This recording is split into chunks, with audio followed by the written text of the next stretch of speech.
in his workshop and never expected to find a leather pouch hidden inside for more than 300 years.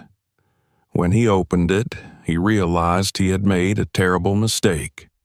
Subscribe so you don't miss the continuation, and write in the comments which city or country you're watching from. The morning crept into the workshop long before the town itself had fully woken. Pale mountain light slipped through the tall dusty windows, turning the air into a drifting haze of fine stone powder that never truly settled, no matter how often the floor was swept. The sculptor stood in the center of the space, with his sleeves rolled past the elbows, his palms wrapped around the cold steel of a gouge that had long ago lost any factory polish. His hands were thick, scarred, and permanently stained with gray dust that no amount of soap ever fully removed. Each swing of the mallet sent a dull reverberation through the massive block of stone he was shaping, a sound so deep and muted that it felt less like noise and more like pressure inside the chest. It was a sound he had known for most of his adult life, a sound that had become inseparable from his own heartbeat. He had learned to work in the quiet hours because the quiet suited him. The town lay still beyond the workshop walls, a sprawl of narrow streets and sagging storefronts pressed between mountains that once promised prosperity. Now they offered little more than scenery for passing travelers who rarely stopped long enough to notice the people who remained behind.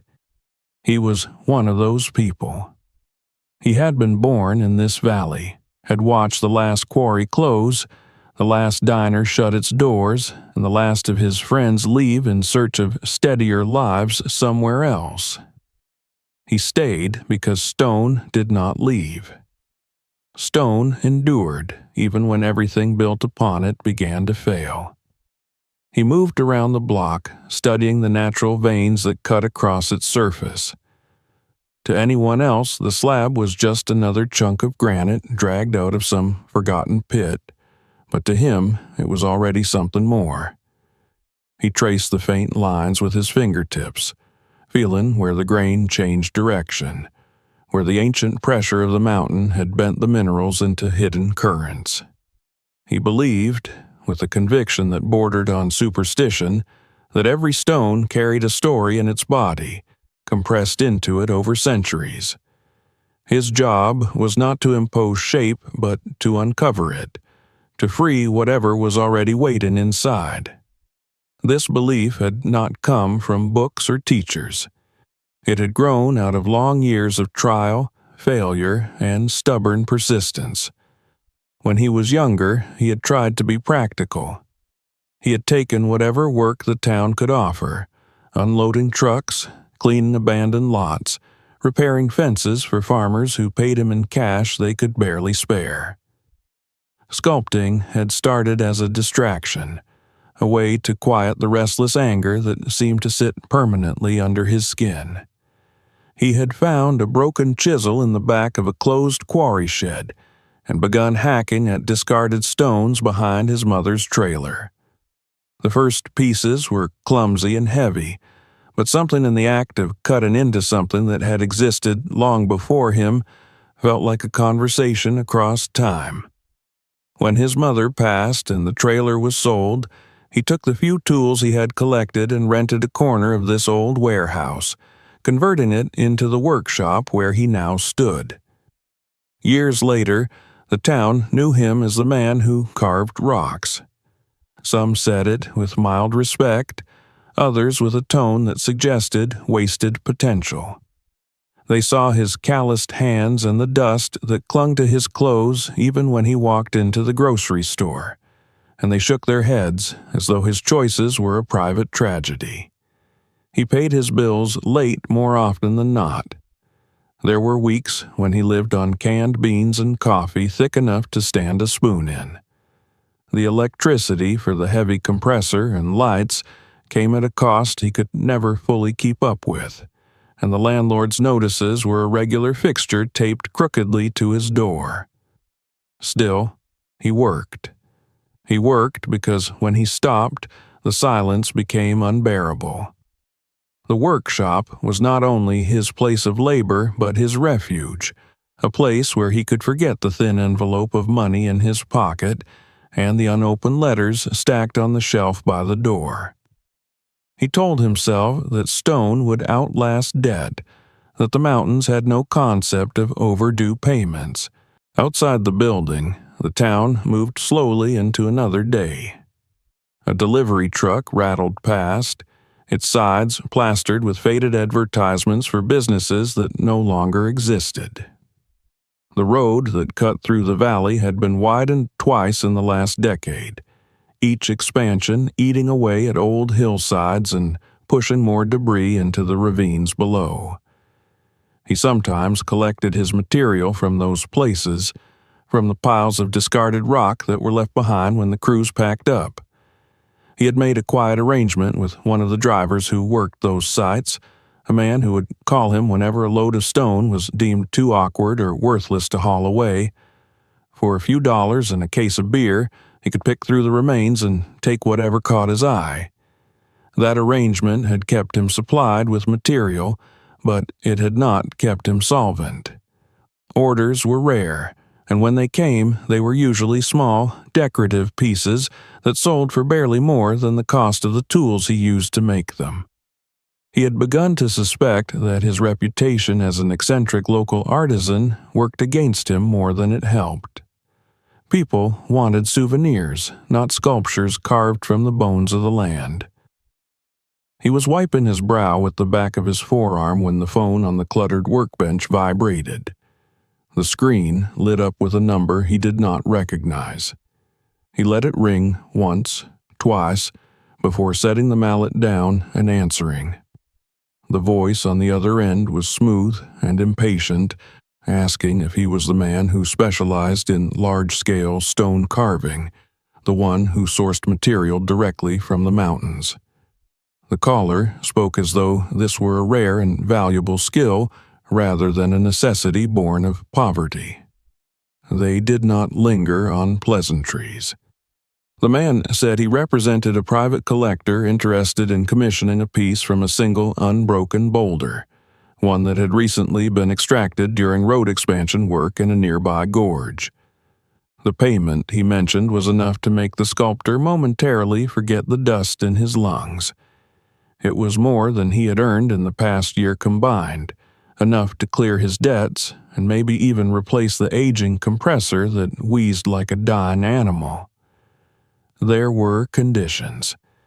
The collector wanted the sculpture completed within a tight window, and he insisted on minimal documentation during the process. He did not want photos posted or progress shared, only the finished piece delivered to a specified address. The stone itself, he explained, was already being transported and would arrive within days. The sculptor listened, his free hand resting on the cold surface of the block he had been shaping all morning. Something about the call felt off, though he could not immediately say why. Perhaps it was the urgency, or the way the man avoided naming the collector directly, or the strange emphasis he placed on the origin of the stone. Yet the number he had quoted echoed in the sculptor's mind, bright as a flare in the darkness of his usual calculations. When the call ended, he stood alone in the quiet workshop, the early light now stronger, illuminating the fine cracks in the concrete floor and the long shelf where his finished pieces gathered dust. He imagined paying off the landlord, imagined buying fresh food without counting coins, imagined, for the first time in years, not worrying about how the next month would unfold. He told himself that a stone was a stone, no matter who paid for its shape, and that he would be a fool to refuse. He returned to his work with renewed intensity, though the sound of the mallet striking the gouge had changed. It no longer felt like a part of a familiar rhythm, but like the ticking of a clock he had not known was running. The mountains outside remained unmoved, ancient and patient, while inside the workshop a decision had been made that would soon draw something out of the stone far older and heavier than any debt he had ever carried. The promise of money hung over the workshop like a second ceiling, invisible but heavy enough to bend every thought beneath it. For the next 2 days, the sculptor found himself glancing at his phone between blows of the mallet, half expecting the unknown number to vanish as suddenly as it had appeared. He replayed the conversation again and again in his mind, trying to decide whether he had imagined the edge in the caller's voice or whether it had truly been there, concealed behind practiced politeness. He had agreed to the commission too quickly, he realized, yet in the same breath he knew there was no real alternative. The town did not reward hesitation, and neither did debt. The truck arrived early on the third morning, long before the sun had cleared the ridgeline. Its engine growled through the narrow streets, a sound that startled dogs into barking and pulled a few curious faces to their windows. The sculptor was already waiting outside, a thermos of bitter coffee in his hand, his breath visible in the chill air. When the vehicle finally rumbled to a stop in front of the workshop, he saw at once that this was not one of the battered flatbeds he was used to dealing with. This truck was new, its paint unscuffed, the company logo deliberately nondescript. The driver did not introduce himself. He climbed down from the cab, handed over a set of documents, and began loosening the heavy straps that secured the load. The stone emerged slowly as the tarpaulin was peeled back, and the sculptor felt a tightening in his chest that had nothing to do with the cold. The boulder was enormous, easily twice the size of anything he had worked on before, and its surface bore the marks of violent extraction. Fresh scars cut across ancient weathering, and in places the stone was still dark with moisture from the gorge where it had been pulled free. It was not the color or the mass that caught his attention, however, but the peculiar way the surface seemed to fold inward along one flank, as though something beneath had once resisted the pressure that shaped it. The driver helped him guide the winch as the boulder was eased down onto the reinforced concrete pad he had prepared inside the workshop. The metal cables sang under the strain, echoing against the bare walls. When the stone finally settled, the sound it made was not the dull thud he expected, but a hollow-sounding thrum that vibrated faintly through the soles of his boots.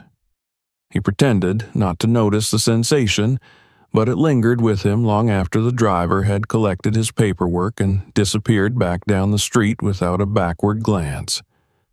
He circled the boulder in silence, his coffee forgotten on the bench by the door. The stone smelled faintly of wet earth and mineral dust, a scent he had come to associate with freshly disturbed ground. He pressed his palm against the surface, feeling the cold seep into his skin, and tried to imagine what shape might already be hiding inside. The caller had been vague about the subject of the sculpture, only insisting that it be large and left to the sculptor's discretion. The freedom should have felt exhilarating, yet standing before this massive, unfamiliar presence, he felt as though he were trespassing. He spent the rest of the morning examining the boulder, mapping its natural lines with charcoal, marking areas where the grain shifted or the texture changed. He had learned long ago that a stone could betray its weaknesses if one only paid enough attention. There were faint irregularities on the lower left side, almost invisible unless the light struck them at a shallow angle. When he tapped that area with the wooden handle of his mallet, the sound was different, not quite hollow, but muted in a way that set his teeth on edge. He told himself it was nothing, the product of internal stresses or pockets of softer mineral that would make carving easier. Still, he circled back to that spot more than once, tracing the outline of the anomaly as though memorizing it. By afternoon, the caller was on the phone again, his voice as smooth as before, his questions pointed. He wanted to know how the stone had arrived, whether it was intact, whether the sculptor had begun yet. The man spoke with a proprietary interest that made the sculptor bristle.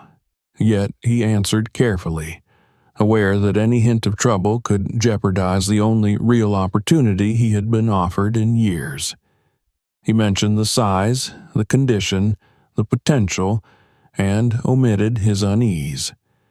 The caller seemed satisfied but insisted on regular updates, a demand that felt less like business practice and more like surveillance. When the call ended, the sculptor leaned back against the workbench and closed his eyes. He tried to summon the old excitement that used to accompany a new project, the sense of standing at the edge of something unformed. Instead, he felt a dull pressure building behind his temples. He wondered, not for the first time, what kind of collector would commission a piece of this scale and then refuse to attach his own name to it. He wondered what interest such a person might have in a single boulder torn from a gorge that had no known quarries or landmarks of note. That evening, he did not go home when the light began to fade. He stayed with the stone, switching on the harsh overhead lamps that turned the workshop into a white cavern of glare and shadow. The boulder threw long distorted shapes across the walls, and he found himself walking its perimeter again and again, running his fingers along the shallow depressions and sudden ridges that marked its surface. At one point, he placed his ear against the stone and tapped lightly a few inches away. The sound traveled through it in strange ways, sometimes ringing clear, sometimes dying almost immediately, as though the interior were layered with chambers of different density. He laughed softly at himself, the sound lost in the vast room. He had been working alone too long, he decided. Isolation made men see patterns where none existed. Yet the feeling persisted that the boulder was not as solid as it pretended to be.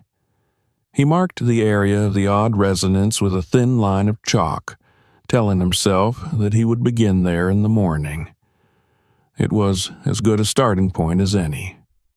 The night grew colder, and eventually he locked the workshop and walked the few blocks back to his small rented house. Sleep did not come easily. His mind returned again and again to the hollow sound the stone had made when it settled on the pad, to the faint, damp smell that clung to it, to the urgency in the caller's voice. When he finally drifted off, he dreamed of standing in the gorge, watching as the mountainside split open, not with the roar of explosives, but with a quiet tearing, like cloth being pulled apart, revealing darkness that had been waiting there long before any road had cut its way through the valley. He woke before dawn, dressed without turning on the lights, and headed back to the workshop with a resolve that felt more like compulsion.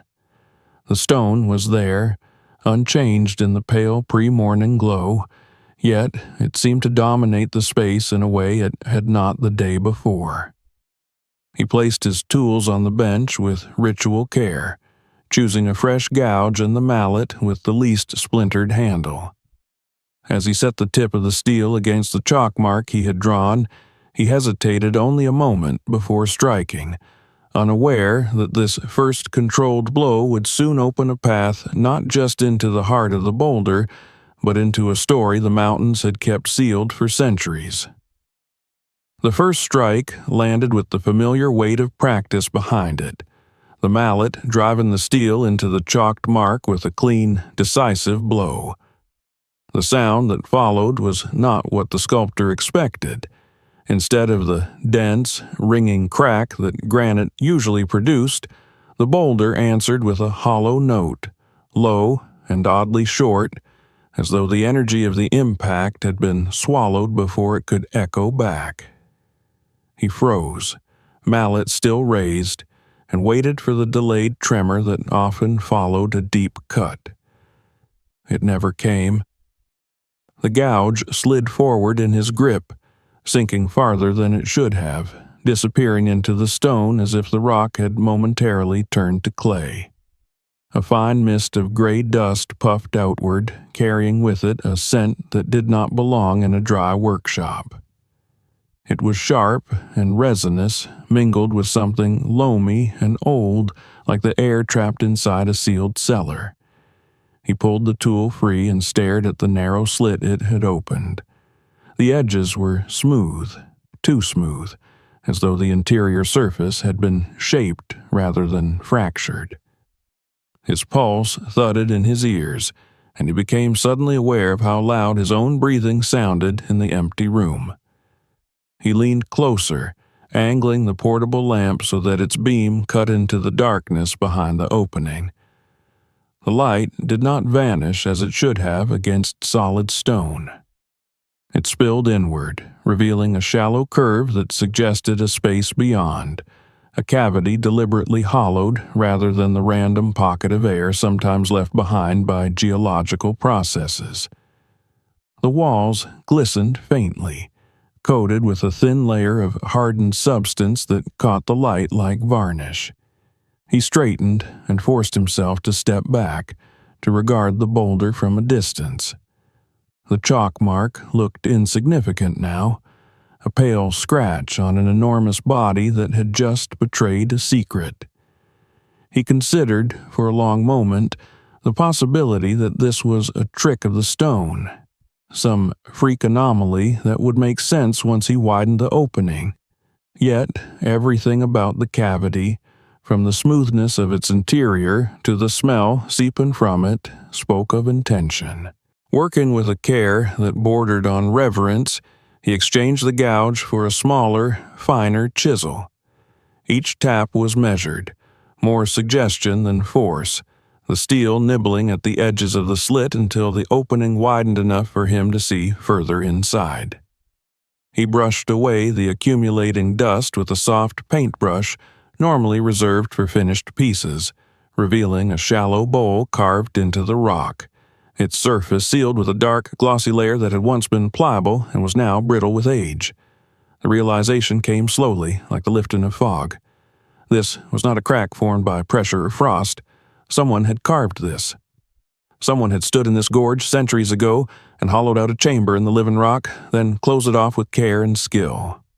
His workshop, his debts, even the promised money from the mysterious caller receded into insignificance beside that thought. He became acutely aware of the weight of the boulder looming over him, the possibility that disturbing it further might cause fractures he could not control. The stone was massive, and any misjudged blow could collapse the cavity or send a fissure racing through the block, destroying whatever lay hidden inside. He fetched wooden wedges and inserted them gently into the widening slit, creating just enough tension to hold the opening without forcing it. The smell grew stronger as the cavity was exposed, filling the workshop with an aroma of ancient resin and trapped earth. He felt a strange reluctance to inhale too deeply, as though the air itself were a part of what had been preserved. He angled the lamp again, and this time the beam illuminated something dark and curved lying within the hollow. It was not part of the stone.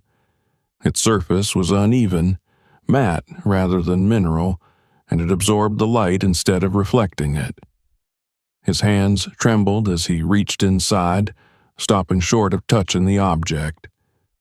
He withdrew them again, pressing his palms against his thighs to steady himself. He told himself that he needed to be methodical, that curiosity had no place here.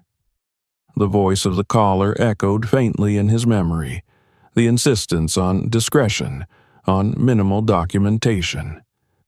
For the first time he wondered if the man had known, not in vague terms but specifically, what this boulder concealed. He widened the opening another fraction of an inch, enough to slip 2 fingers inside and feel the object's edge. It was firm, yet faintly pliant, the texture unmistakably organic. Leather, he thought, though he could not imagine how leather might survive sealed within stone for so long. His heart pounded harder, a mix of fear and exhilaration that made his vision pulse at the edges. He drew back and closed his eyes, forcing himself to think. This was not a treasure hunt or a strange curiosity to be bragged about in the local bar. Whatever this was, it had been hidden deliberately, and he had no right to tear it free in a moment of impulsive excitement. He remembered the way the caller had stressed the origin of the stone, the urgency in his tone. If the man knew about this, then the commission was not about art at all. It was about retrieving something that had never been meant to see daylight again. The thought unsettled him deeply. He had lived most of his life with little more than his hands and his tools, but he had never considered himself a thief. The idea that he might be unwittingly complicit in stealing from the past made his stomach knot. He resolved, then and there, not to inform the caller of what he had found, at least not yet. He needed time, and perhaps help, before anyone else could lay claim to the secret he had uncovered. He turned off the compressor and let the workshop fall into a quieter state, the silence broken only by the distant murmur of traffic from the main road. He fetched a roll of heavy canvas and draped it loosely over the exposed area of the boulder, hiding the slit from casual view. It was a flimsy measure, but it made him feel marginally safer, as though concealing the opening could also conceal his growing unease. Returning to the cavity, he used the brush to clear the remaining dust and peered inside one last time before stopping for the day. The dark object lay cradled in the carved bowl, its curved surface barely visible beyond the lip of stone. It looked too large to have slipped in by accident, too carefully positioned to be debris. He imagined the hands that had placed it there, the deliberation behind, sealing it away, and he felt an odd surge of connection across the centuries. When he finally locked up the workshop, the town had fully awakened. People went about their errands unaware that a fragment of buried history now sat a few feet from the sidewalk behind a corrugated metal door. He walked home with his head down, his mind replaying every detail of the discovery. He did not yet know what lay inside the leather form he had glimpsed, but he knew, with a certainty that felt like a weight on his chest, that whatever it was, it had been entrusted to the mountain itself for safekeeping. And he had just broken the seal. The night that followed his discovery passed without rest. He lay in his narrow bed, listening to the low hum of the refrigerator in the kitchen and the distant sigh of wind moving through the valley, but beneath those familiar sounds ran a deeper current of unease. Every time he closed his eyes, he saw again the smooth curve of the object nestled inside the stone, the way the light had barely touched it, the impossibility of leather surviving in such a place unless it had been protected with deliberate care. He rose before dawn and returned to the workshop with a feeling that he was stepping into territory that no longer belonged to him. The canvas still hung where he had left it, dull and formless against the bulk of the boulder. He drew it aside and stood for several minutes without moving, simply confirming that nothing had changed in his absence. The slit remained narrow, the wedges holding the tension just as he had set them. The smell was fainter now, but it returned as soon as he leaned close, a whisper of resin and old soil that seemed to breathe out from the rock itself. He gathered what he needed with deliberate slowness, as though haste might anger whatever lay concealed. Soft wooden prees, thin metal spatulas, lengths of padded cord, tools not for carving but for extraction. He spoke no words aloud, yet his movements were accompanied by an internal murmur of caution that had little to do with professional pride and everything to do with respect. The opening widened by fractions of an inch at a time. Each adjustment brought the hidden chamber further into the light, revealing more of its shape. It was not a crude hollow hacked in desperation. The interior walls curved smoothly, the edges softened by a coating that had once been viscous and was now hardened into a dark lacquer. The layer bore faint lines where fingers or primitive tools had once passed over it, smoothing, sealing, preparing. Whoever had made this place had known that the stone itself was not enough, that the air and moisture would need to be kept out, that the cavity had to become a vessel rather than a wound. At last, the object within lay exposed. It was a pouch, larger than he had expected, its body sagging slightly under its own weight. The leather was darkened almost to black, its surface uneven where time had puckered it. The seams were stitched with what looked like sinew, each knot sunk deep and then flooded with resin that had spread and hardened into amber ridges. Along one side he could just make out markings pressed into the hide, shapes worn shallow by centuries, yet still distinct enough to suggest intent rather than decoration. He wrapped padded cords around the pouch, threading them carefully beneath its bulk so that no single point would bear too much strain. The first attempt to lift it failed. It was heavier than any bundle of leather had a right to be, dense with whatever it contained. The second attempt succeeded only when he braced himself against the boulder, the muscles in his back and shoulders burning as he coaxed the pouch free of its cradle. When it finally came away, the empty cavity yawned behind it, a curved darkness that seemed almost wounded without its occupant. He lowered the pouch onto a table he had cleared and covered with clean cloth, stepping back to assess it from a safer distance. It looked out of place in the workshop, too old, too deliberate to belong among the half-finished sculptures and dusty tools. He photographed it from every angle. The symbols, the seams, the patches where the resin had pooled and cracked. Then he took measurements, noting the length, the width, the uneven bulge that suggested rigid shapes inside. He did all this not as a craftsman, but as someone who had watched enough documentaries to know that evidence mattered. A part of him wondered whether he was already too late, whether the simple act of removing the pouch from its stone chamber had irreversibly altered whatever story it carried.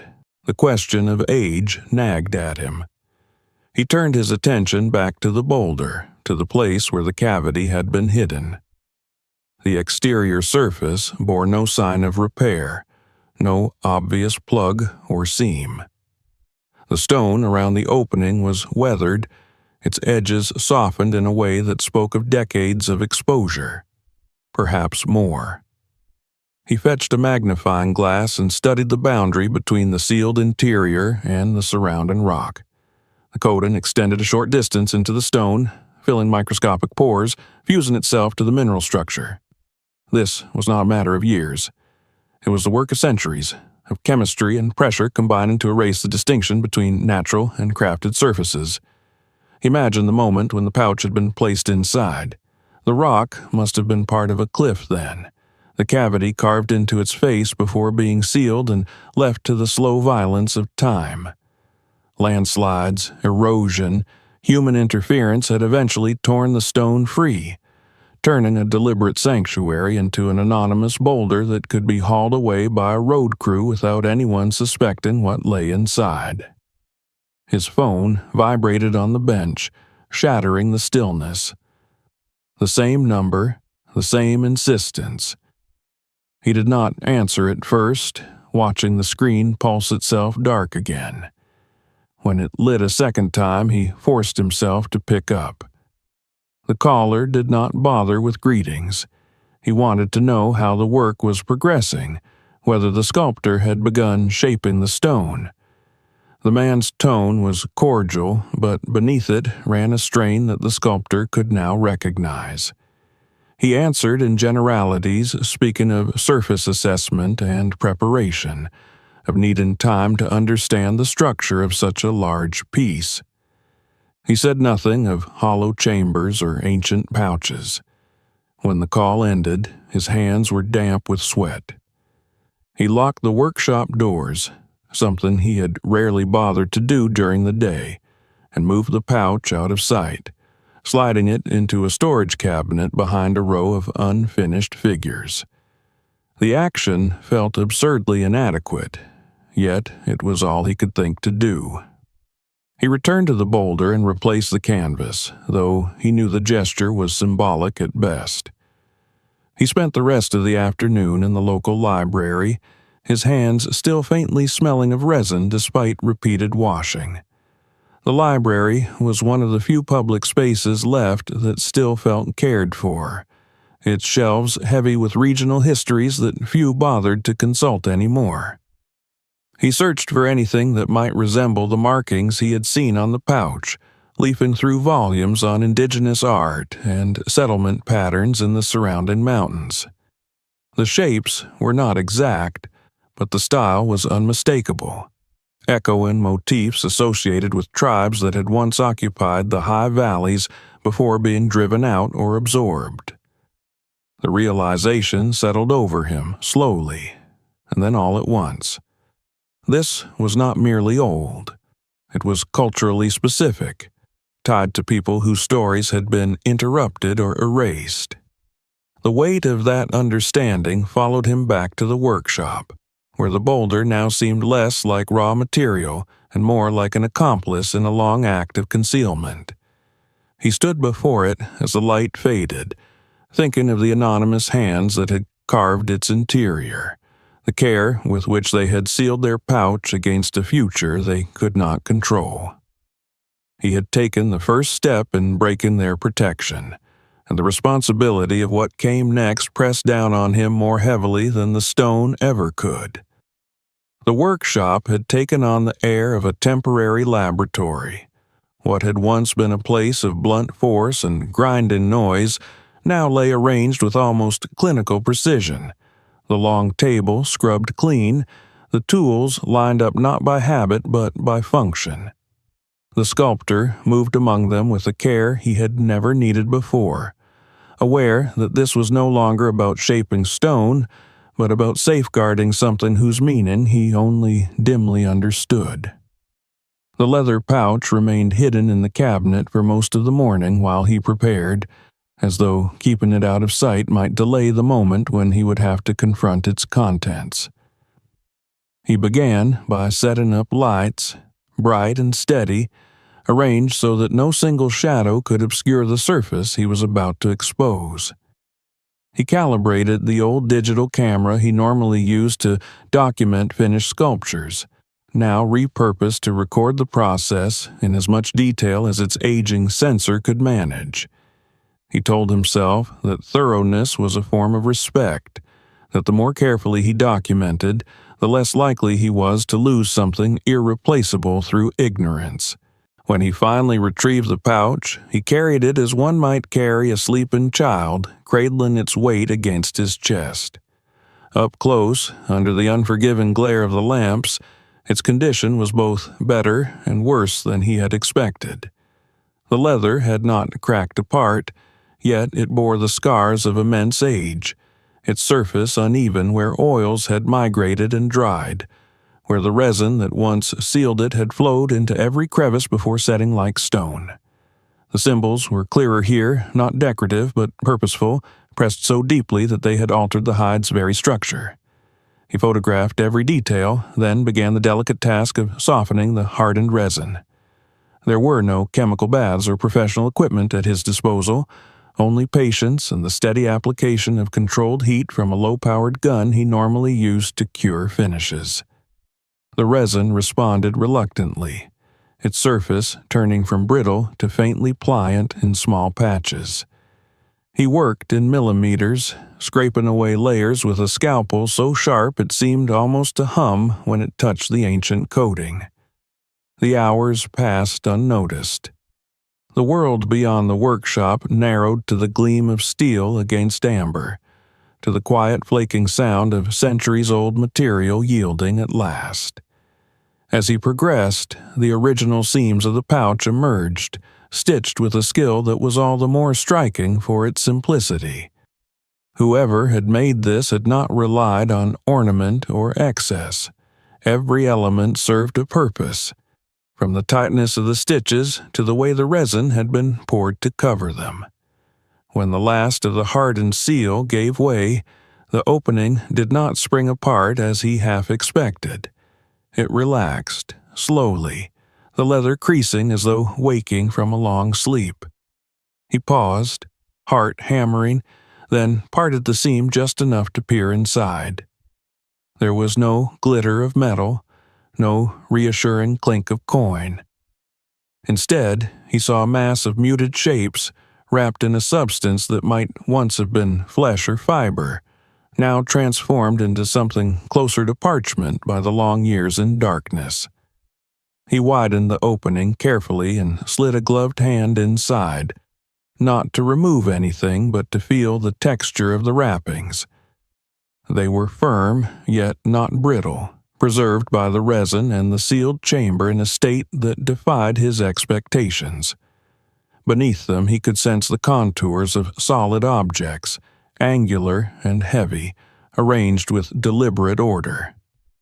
He withdrew his hand, resisting the urge to explore further without witnesses or guidance. It was in that moment that the full truth of the situation settled on him.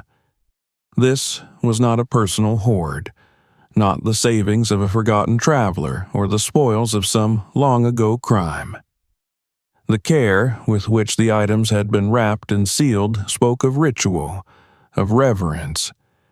He felt a chill that had nothing to do with the workshop's temperature, and everything to do with the sudden awareness that he had crossed a boundary that was not his to define. He reached for the phone on the bench and began searching for contacts he had never expected to need. The nearest university was 2 hours away, its anthropology department small but reputable. He drafted an email, then erased it, then drafted it again, struggling to find words that would convey urgency without sounding delusional. In the end, he kept it simple, attaching a single photograph of the unopened pouch and describing, in the plainest terms he could manage, the circumstances of its discovery. The reply came sooner than he had dared hope. A professor wrote back asking for more images, for clarification on the material and the exact location where the stone had been found. The tone was cautious but unmistakably interested. He sent what he could without fully revealing the contents, aware that once the academic machinery began to turn, control over the narrative would no longer belong solely to him. It was, as he was preparing those images, that the phone rang again. The caller did not bother with pleasantries this time. He wanted to visit the workshop, he said, to see how the project was coming along. The implication was clear. The sculptor felt the room shrink around him, the pouch in the cabinet suddenly a liability that glowed in his imagination like a signal flare. He made an excuse about equipment failure and promised to call back within a day with an update. When he ended the call, he found that his hands were shaking too badly to hold the phone steady. The rest of the afternoon he spent oscillating between the pouch and the boulder, documenting everything he could think of, backing up files to a battered external drive, making copies of his notes and hiding them in different parts of the workshop. He had never considered himself paranoid, yet now he could not shake the feeling that he was being watched, that the interest in this stone had less to do with art than with whatever it had concealed. As evening fell, he stepped back from the table and looked at the open pouch, its contents still wrapped and silent. He had not yet uncovered a single item, yet already the weight of responsibility pressed on him like the stone itself. The decision to involve specialists had been the right one, he knew that, but it also marked the point at which he could no longer retreat into ignorance. Whatever lay inside this pouch was about to change the course of his life, and perhaps the understanding of a history that had been deliberately buried. By the time the experts arrived, the sculptor had already begun to feel as though his workshop had slipped beyond the boundaries of his ordinary life and into a strange interim space where past and present pressed uncomfortably close together. The pouch lay sealed again, wrapped in layers of clean cloth and resting inside a padded crate he had improvised from scrap wood and foam. He had done everything he could to stabilize the temperature and humidity, closing off vents, turning the old heater on and off in short cycles to keep the air from drifting too far in either direction.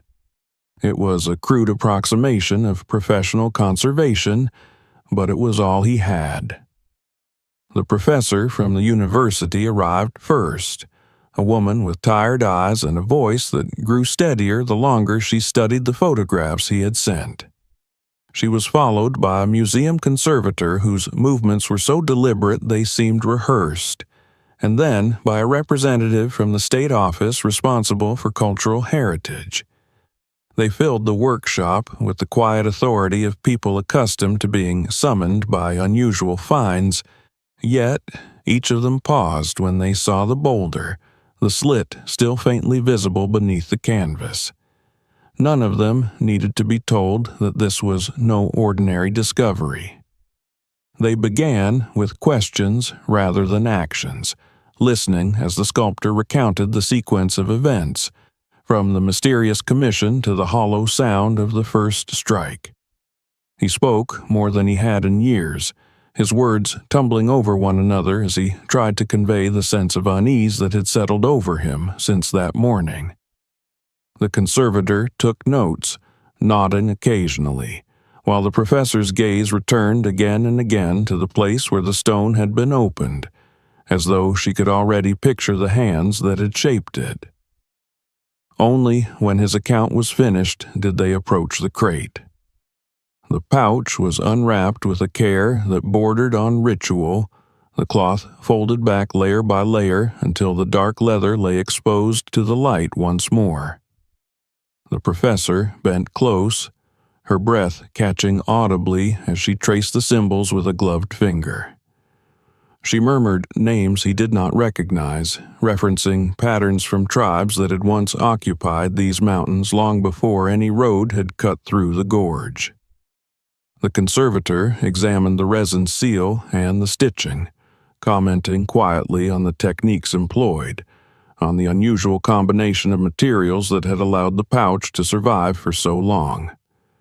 There was no talk of market value or potential display.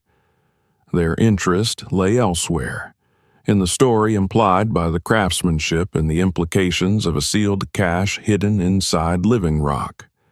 They documented the pouch thoroughly before opening it, photographing, measuring, scanning with portable equipment to assess the interior without disturbing it. The sculptor stood back, suddenly conscious of how improvised his own efforts had been.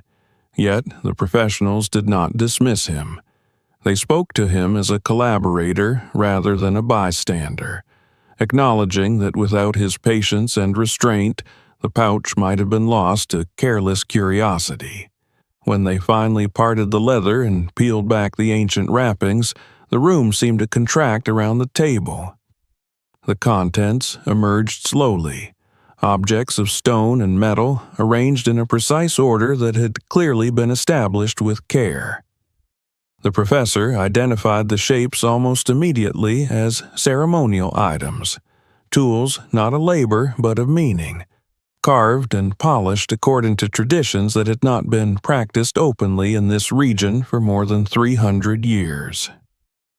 She spoke then of a mountain people whose settlements had once traced the high valleys, whose trade routes and seasonal migrations were recorded only in fragments of colonial journals and the oral histories of distant descendants. According to those records, many of their sacred objects had been destroyed or seized during periods of forced relocation, their spiritual heritage scattered or erased. The existence of a cache like this, sealed so completely that even centuries of erosion and industrial disturbance had not betrayed it, suggested a deliberate act of preservation undertaken in the face of imminent loss. The conservator explained how the resin, likely derived from local trees, had created an airtight barrier, preventing moisture and microorganisms from degrading the organic materials. The rock itself had provided insulation from temperature fluctuations, turning the mountain into a vault more effective than any built structure of the time. It was a solution born of desperation and ingenuity, and it had worked far beyond the lifespan of those who had conceived it. They traced the probable journey of the boulder, reconstructing a sequence of natural and human events that had carried it from its original resting place in a cliff face down into the valley. An ancient landslide, perhaps triggered by a storm or an earthquake, could have torn the stone free, burying it beneath debris.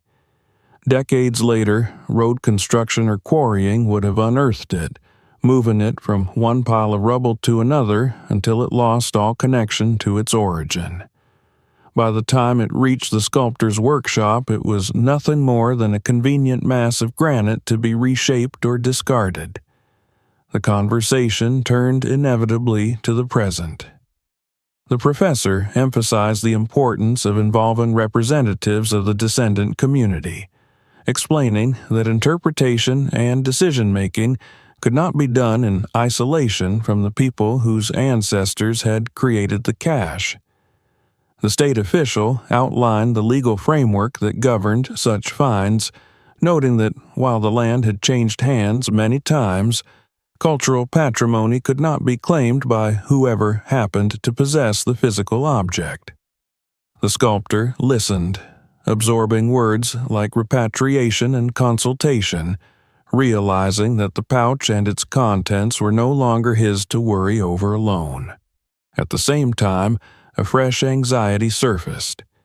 He told them about the commission, about the caller who had insisted on discretion and now wanted to visit. The room fell quiet at that, the professionals exchanging glances that did not require translation. They advised him to document every interaction, to keep records of calls and messages, to avoid any private meetings until the situation was clarified. The state representative spoke of cases where individuals had attempted to claim ownership of artifacts through questionable contracts or pressure, and of the need to establish a clear chain of custody before anyone else could assert a right to the discovery. As they prepared to leave, arrangements were made to transport the pouch to the university for further analysis under controlled conditions. The sculptor felt a pang at the thought of it leaving his workshop, as though a chapter were closing before he had fully understood it. Yet, he also felt relief. The burden he had been carrying alone would soon be shared by those better equipped to bear it. When the doors finally closed behind the experts, the workshop felt emptier than it had in days. The boulder remained, its hollow heart exposed, a mute witness to everything that had been said. The sculptor stood before it long after the last car had disappeared down the road, aware that the discovery he had made by accident was now part of a much larger story, one that would test not only his patience but his integrity in ways he had never anticipated. The days that followed the departure of the experts were among the most unsettled the sculptor had ever known. His workshop, stripped of the pouch that had become its quiet center, felt hollow in a way the boulder's empty chamber could not fully explain. The stone still loomed where it had been delivered, but it no longer felt like a commission. It had become a monument to something he had been allowed to touch only briefly before it was taken beyond his reach, and the waiting that came after proved more exhausting than the discovery itself. Arrangements for the formal handover of the artifacts were communicated through careful, measured emails from the university. They spoke of consultation with representatives of the descendant community, of protocols to ensure that the objects would be returned in a manner that respected both cultural practice and legal obligation. The sculptor read each message more than once, lingering over phrases that hinted at ceremony and reconciliation rather than mere transfer of property. He was told that he would be invited to attend when the time came, not as an owner or benefactor, but as the person who had uncovered what had been lost. While those preparations unfolded in academic offices and community halls far from the valley, his own life grew steadily more complicated. The caller, whose name he still did not know, had not been silent. Messages accumulated on his phone, each more insistent than the last. They began as polite requests for updates and hardened into thinly veiled demands, reminders of contracts signed and obligations unmet.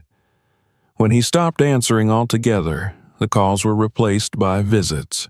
The first time the man appeared at the workshop door, the sculptor almost did not recognize him from the smooth voice he had imagined. He was younger than expected, dressed in expensive casual clothes that looked out of place against the backdrop of peeling paint and stone dust. He spoke calmly, but his eyes moved constantly, taking in the boulder, the tools, the locked cabinets. He asked to see the progress of the sculpture, to be reassured that his investment had not been wasted. The sculptor told him that the project was on hold pending structural assessments, words borrowed from the language of the experts. The man's smile did not waver, but it tightened at the edges, revealing irritation beneath the polish. He hinted at financial consequences, at the inconvenience caused by delays, at the ease with which misunderstandings could be cleared up if the sculptor were more forthcoming. When he left, the workshop felt smaller, the walls pressing in as though they had overheard too much. Local gossip traveled faster than any official notice. People in town had seen the university vehicles, the unfamiliar faces, the guarded activity around the workshop. The sculptor noticed a change in the way neighbors greeted him at the grocery store, a new curiosity that edged into conversations that had once been safely mundane. Someone had posted a photograph online, taken from across the street, showing the boulder being examined by strangers in gloves. Comments speculated wildly about hidden treasure and secret deals, the truth lost beneath a tide of assumption. In the midst of this, the invitation finally arrived. The handover would take place at a cultural center maintained by the descendant community, a modest building set among trees on land that had once been part of their ancestral range. The university provided directions and a time, emphasizing that the event would not be publicized beyond those directly involved. It was not meant as a spectacle, they wrote, but as a moment of restoration. He drove there early, the road winding through valleys that felt suddenly charged with meaning. Every ridge and stream he passed had been traversed by people whose connection to this land had outlasted even the stone that had hidden their relics. When he arrived, he found a gathering already in progress. There were elders whose lined faces carried a gravity that silenced casual speech, young people standing with quiet attentiveness, university staff setting up recording equipment with a respect that bordered on reverence. The pouch lay at the center of the room, now enclosed in a clear protective case. Its contents had been carefully unwrapped and stabilized, yet they remained arranged as they had been discovered, a cluster of stone and metal forms whose significance he could sense without fully understanding.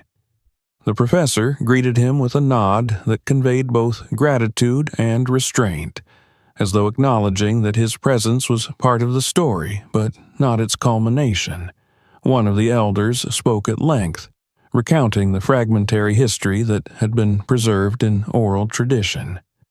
There had been stories of sacred objects hidden in the mountains, of a last act of defiance before the community was scattered. Over generations, those stories had become symbolic, their literal truth fading as the people adapted to new lives and new places. The existence of the pouch transformed those stories from metaphor back into fact, confirming that their ancestors had not surrendered everything, that they had found a way to leave something behind for a future they would never see. As the ceremony progressed, the sculptor felt a tension he had not known how to articulate begin to ease. The objects were addressed not as curiosities or academic specimens, but as relations returned from exile. The words spoken were not translated for him, yet their cadence carried meaning beyond language, a rhythm of acknowledgement and welcome that needed no explanation.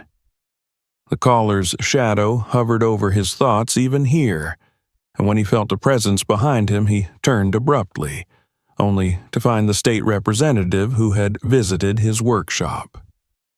She told him quietly that the man had attempted to assert a claim over the artifacts that morning, citing his contract and the origin of the stone.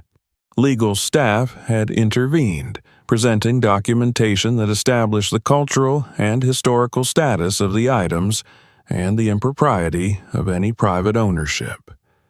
The man had left in anger, she said, promising further action, but for the moment he had been kept at bay. The ceremony concluded with the formal transfer of responsibility to the community. The pouch, now empty of its burden, was also returned, its role as guardian acknowledged alongside the objects it had preserved. The sculptor was invited to stand with the elders as the final words were spoken, and in that moment he felt a sense of belonging he had not known since childhood, a recognition that his solitary labor had intersected with a collective memory larger than any individual life. As people dispersed, some approached him with questions, not about money or contracts, but about the stone, about the moment of discovery, about what it had felt like to reach into the mountain and touch the past. He answered as honestly as he could, describing not triumph but responsibility, not excitement, but the quiet weight of knowing that he had been trusted by accident with something precious. When he left the cultural center, the sun was sinking behind the hills, casting long shadows across the parking lot. He sat in his car for a long time before starting the engine, aware that whatever conflict lay ahead with the caller, whatever legal complexities might yet unfold, something irreversible had already occurred. He had chosen, publicly and without hesitation, to return what had been hidden, and in doing so had aligned himself with a history that would not be undone by contracts or threats. When the sculptor returned to his workshop after the ceremony, the building greeted him with a stillness that felt different from any silence he had known before. It was not the hollow quiet that had followed the removal of the pouch, nor the tense expectancy that had hung in the air while the experts worked and the caller's shadow loomed. It was something closer to completion, a pause after a long breath as though the space itself had been waiting for him to come back having set things right. The boulder still occupied the center of the room, its exposed cavity a dark oval where centuries of concealment had ended. For the first time since the commission had begun, he allowed himself to approach it without dread. He ran his fingers along the edge of the opening, feeling the hardened resin that still clung to the stone like the last traces of a vanished craft. The cavity was empty now, yet it no longer felt violated. It felt fulfilled, its purpose completed at last. In the days that followed, the consequences of the discovery unfolded in a steady, unhurried rhythm. Letters arrived from the state office formally closing the matter of custody, thanking him for his cooperation and confirming that no claim from the mysterious collector had been recognized. He learned through a mutual acquaintance that the man's attempt to assert ownership had collapsed under scrutiny, that his contract had been deemed irrelevant to objects of cultural patrimony. There were rumors of an investigation into how he had come to know about the stone in the first place, though the details were sparse and the sculptor felt no desire to pursue them. The town, which had always seemed content to let him exist at its margins, began to look at him with altered eyes. The local paper ran a feature on the return of the artifacts, careful to center the story on the descendant community, but acknowledging his role in their recovery. Neighbors, who had once nodded in passing, now stopped to ask questions, not about wealth or fame, but about the stone, about what it had felt like to find something that rewrote a piece of the valley's past. He answered patiently, though he knew no description could fully convey the strange blend of fear and reverence that had accompanied the moment of discovery. One afternoon, he received an invitation from the cultural center. The elders wished to commission a piece from him, not as a commercial transaction, but as a collaborative act, something that could stand in the center as a reminder of both loss and continuity. The subject was left to his discretion, with the gentle suggestion that it reflect not the hidden chamber itself, but the idea of endurance that had allowed their heritage to survive. He stood for a long time in the workshop after reading the letter, his gaze drifting from the boulder to the rows of half-finished sculptures that lined the walls.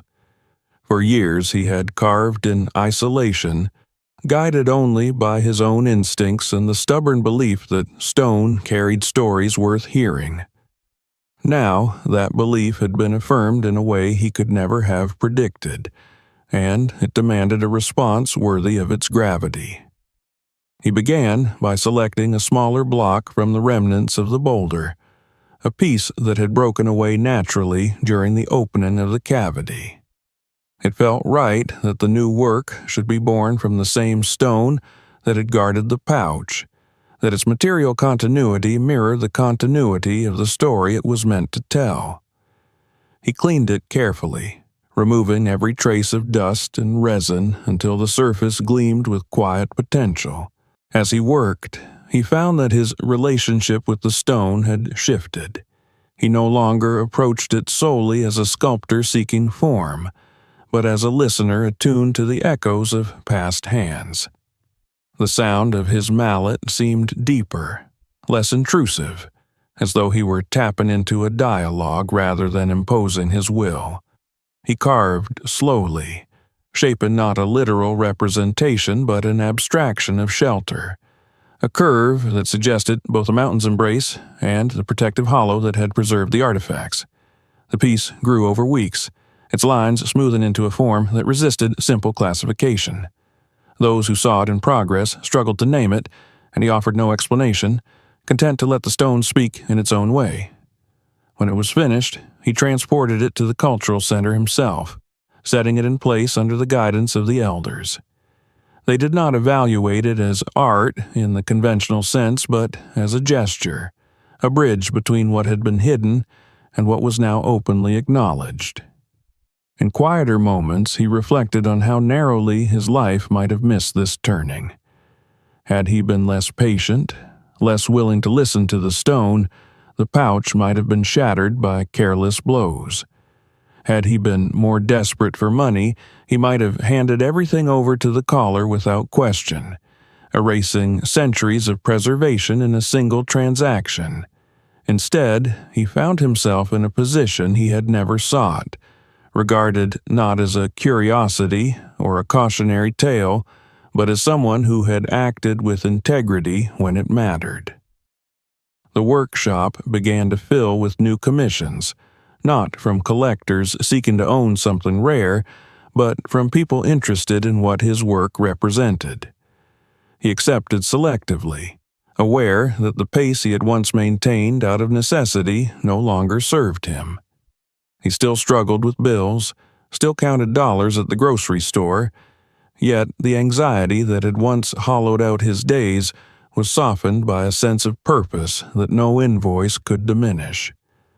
On a late autumn evening, long after the town had settled into darkness, he stood alone in the workshop with the lights off, the moonlight tracing silver lines across the floor. The boulder was gone now, returned to a quarry to be crushed for aggregate, its role in the story complete. Yet, in its absence, he could still feel the shape of its presence, the way it had altered the trajectory of his life. He closed the door behind him and stepped outside, the cold air carrying the scent of pine and distant snow. The mountains rose in shadow against the starless sky, immense and patient as ever. For the first time in as long as he could remember, he did not feel dwarfed by their silence. He felt accompanied by it, as though the land itself acknowledged the small part he had played in restoring a fragment of what had been taken. He walked home with a steady stride, knowing that whatever stone he chose to carve next, he would never again strike blindly, for he had learned that beneath even the hardest surface might lie a story waiting to be returned to the world. If this story kept you on edge until the very end, make sure you subscribe right now so you don't miss what happens in the next one. New discoveries, lost secrets, and real stories from the shadows are already waiting for you. Watch the next video, explore the others on the channel, and share this story with someone